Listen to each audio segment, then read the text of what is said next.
ازيكم؟ اخباركم ايه؟ ويا رب تكونوا بالف خير، واهلا بيكم في فيديو جديد. والنهارده فيديو ممتع للغايه. شقه بقى في تفاصيل مختلفه. التفاصيل مش جمال الشقه، التفاصيل في القصه اللي ورا الشقه. حطوا لنا لايك للفيديو النهارده، واللي اول مره يشوفنا في القناه يا ريت يشترك معايا. عاوزه بقى كل متابعيني يكتبوا لي في الكومنتات بتابعوني منين. ومعلش يعني انا بقالي اكتر من 4 5 ايام او اسبوع ما نزلتش، في مشكله في القناه، وانا عارفه ان انا في محتوى غيرته عن محتوى. تابعوني بقى، وعاوزه لايكات كتير لفيديو النهارده، عاوزاكم توصلوا معايا لاكبر عدد من اللايكات والكومنتات، لان انا بحب اعرف حضراتكم بتتابعين منين. بصوا بقى، النهارده هنعرض شقه من داخل مدينه دمياط الجديده، اللي هي بلد اللي انا ساكنه فيها. والنهارده اللي مصمم الشقه الشركه اللي انا دايما بحترمها وبنزلها فيديو شغل كتير، هي شركة ارت ديزاين. ارت ديزاين من الشركات المحترمة جدا اللي بتفتح التعاقد التشطيب في شهر 6، يعني 1/6. يعني هما بيقولوا ان مش هيفتحوا التعاقد الا السنة الجاية، عندهم شغل لحد 1/6/2026 بإذن الله. ارت ديزاين من الشركات اللي بتستلم الشقة على الطوب الأحمر، بتعمل محارة، بتعمل دهانات، تأسيس كهرباء، تأسيس سباكة، جبسن بورد، ديكور، عفش، ستاير، أساس، أدوات كهربائية، تكييفات، كل حاجة. حضرتك بتسلمهم الشقة وبتستلمها بالطريقة دي. بصوا بقى الديزاين اللي هو عامله، دايما ارت ديزاين مختلف وليه تصاميمه المختلفة، اللي احنا بنحس ان احنا بنتفرج على شقة تبقى طبعا ارت ديزاين. حتى الديكور، حتى الورود، كل التفاصيل بتاع النهارده هو اللي عاملها. بصوا بقى الفيو، الشقة دي تحديدا في شارع ابو الخير في دمياط الجديدة، من الشوارع المعروفة جدا. بصوا بقى البلكونة، هو بيهتم حتى بالديزاين بتاع البلكونة، مش مجرد بلكونة هو اللي بيعمل. بصوا الكنبة المودرن الانتريه دي، جزء من كنبة من انتريه، طبعا مش انتريه كامل. بيهتم بتفاصيل البلكونات جدا، سواء كان بقى زرع، سواء كانت وحدة إضاءة، وحدات إضاءة، وحدة ساعات بيحط شاشة. بيهتم جدا بالتفاصيل دي. بصوا بقى هنا الريسبشن في انتريه مودرن اهو. هو يعني اكتر شغل ديزاين مودرن. طبعا يعني في ناس بتحب الكلاسيك قوي او نيو كلاسيك. وطبعا الكلاسيك بقى فخم جدا، لكن انا شخصيا بحب المودرن قوي. بصوا بقى السفرة وتفاصيل السفرة. بصوا الجمال، طبعا السفرة ما شاء الله كبيرة. هنا البار جنبها او البوفيه ايا كان بقى بتسمى.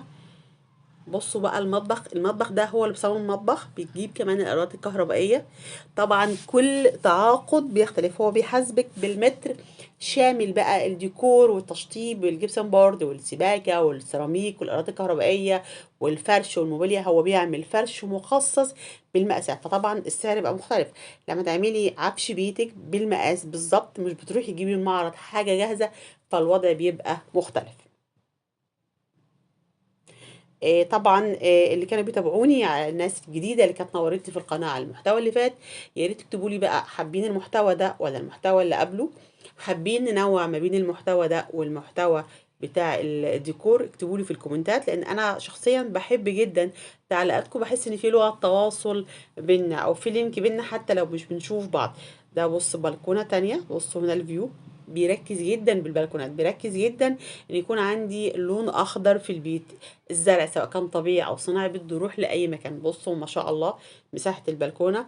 خلي بالنا ان هو هنا الشقة دي صافي 160 متر. 160 متر. عاوزة اكلمكم على حاجة للشقة هنا. الشقة دي اتعملت بعد 20 سنة جواز، يعني ده مشوار تعب ومشوار حصاد تعب، وان انا اعمل شقة مريحة لولادي ولزوجتي. هو طبعا كان حتى بيكلم الشركة ان هم هينزلوا الشقة، ينزلوا عليها اغنية معينة. بصوا هنا هنكمل الحوار، بس بصوا الأوضة، بصوا الدريسنج. جواه وحدة تلفزيون، جواه مكتبة، وده طبعا روعة التصميم ان بتستغلي كل حاجة في نفس الوقت بديزاين مختلف. يعني بحس ان بيتي الديزاين بتاعه مختلف، مش بحس ان اوضه النوم هنا زي هنا زي هنا في كل المعارض. بصوا التسريحة برضو عاملة ازاي، الإضاءة، السرير المناظر اللي وراه، البلكونة دي الأوضة. الأوضة مساحتها ممكن ما تكونش كبيرة قوي، بس فيها كل حاجة من غير ما أحس إن هي مليانة عفش. وده الجميل اللي عندهم، إن بيعمل حاجة بالمقاس وبديزاين مختلف. برضو الإضاءة تبقى تحت في السرير، الإضاءة بتاع الجبسن بورد. الجبسن بورد دايما يا جماعة، لو أنا حابة أعمل جبسن بورد وحابة أعمل إضاءة، تبقى إضاءة كده محترمة. بصوا الجزء ده كمان، من الأوضة. بصوا جزء من ركنة مودرن كده، طبعا هي مش ركنة كاملة لكن جالسة جوه الأوضة. بصوا بقى جمالها وجمال الإضاءة. الألوان طبعا كلها درجات الكافيه والبيج، ودي من الدرجات اللي مهما يجي موضة ويروح موضة بتفضل ثابتة. يعني الأوضة بصوا بتطل على البلكونة، جزء هنا قاعدة اهو، فيها دريسنج، فيها حمام منفصل. فتصميم الأوضة رائع. لو أنا حتى معايا صحابي وولادي معاهم صحابهم وعايزين يقعدوا في الأوضة بس مش على السرير، هيقعدوا بالطريقة دي. بصوا تفاصيل الأوضة قمر. والأوضة فيها حمام طبعا هنا بقى خصوصية. بصوا الأوضة التانية، بص تصميم الأوضة دي، الله أعظم من أعزهم الله. هنا سريرين أهو، الظهر متنجد، السراير بتاكله طولي. الدريسنج شايفين جمال الدريسنج رائع، حلو قوي تصميمه والإضاءة اللي فيه. وكمان مش مضيق لي مساحة الأوضة. يبقى أنا عندي أوضة فيها سرير واحد، عندي أوضة فيها سريرين، ولسه بقى هنشوف جمال الأوضة الماستر. بصوا بقى التفاصيل والستاير، الإضاءة اللي في السقف، كل تفصيلة مختلفة. عشان كده ارت ديزاين لما بيشتغل، ودايما بصراحة بنشكر المهندس محمد السيد، شغله رائع. لما بيشتغل مش بياخد شغل كل يوم، بيفتح في 1/6 تعاقدات. ممكن يفتح ساعات، كان بيفتح 3 مرات في السنة.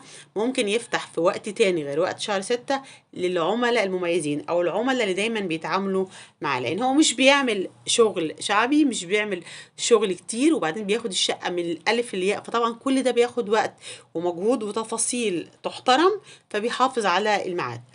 بصوا بقى هنا ال بصوا الجزء ده، شايفين القعدة دي؟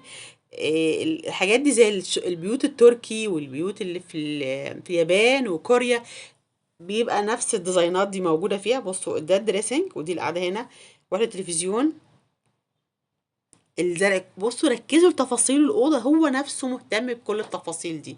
هو بيتفق مع العميل ولكن في الآخر بيبقى له رؤية هو بينفذها. بصوا ده حمام تالت أهو. يا رب فيديو النهارده يكون نال اعجاب حضراتكم. عاوزه لايكات كتير لفيديو النهارده، واتمنى اشوفكم في فيديو جديد، واتمنى اكون حضراتكم استمتعتوا معنا في فيديو النهارده. ما تنسوش تحطوا لنا لايك، واللي ما اشتركش معنا في القناه يشترك. ونقول السلام عليكم ورحمه الله وبركاته. مشاهده ممتعه باذن الله.